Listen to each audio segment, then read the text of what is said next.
Assalamualaikum warahmatullahi wabarakatuh. Kami dari kelompok 11 akan membawakan materi mengenai aliran sekunder.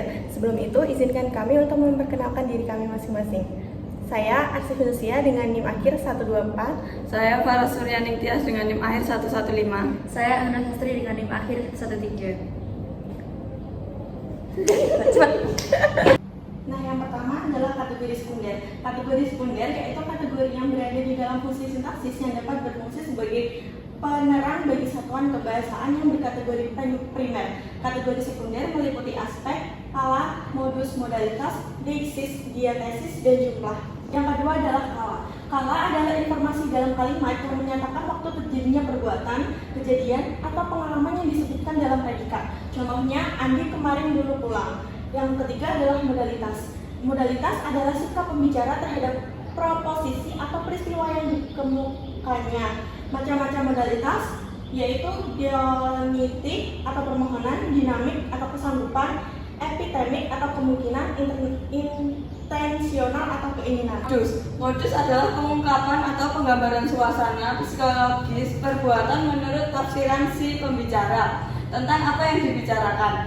Macam-macam modus yaitu modus indikatif atau modus deklaratif menunjukkan sikap objektif atau netral. Modus operatif atau desideratif menunjukkan harapan. Modus imperatif menyatakan penyuruhan, pemerintah atau larangan. Dan modus ekshortatif atau hortatif modus yang menyatakan pembujukan halus. Kemudian ada modalitas. Modalitas adalah sikap pembicara terhadap proposisi atau sebuah peristiwa yang dikemukakannya. Modalitas berupa keterangan yang dalam kalimat menyatakan sikap pembicara. Jenis-jenis modalitas. Deontik mengandung makna, permohonan, dinamik, kemampuan, epistemik, kemungkinan, keharusan, dan intensio, keinginan, kemauan, harapan. Kemudian ada diatesi. Diatesi adalah gambaran hubungan antara pelaku atau peserta dalam kalimat dengan perbuatan yang dikemukakan dalam kalimat tersebut. Kemudian yang ada 5 jenis diatesisi. Yang pertama yaitu diatesisi aktif, yakni jika subjek berbuat untuk melakukan perbuatan.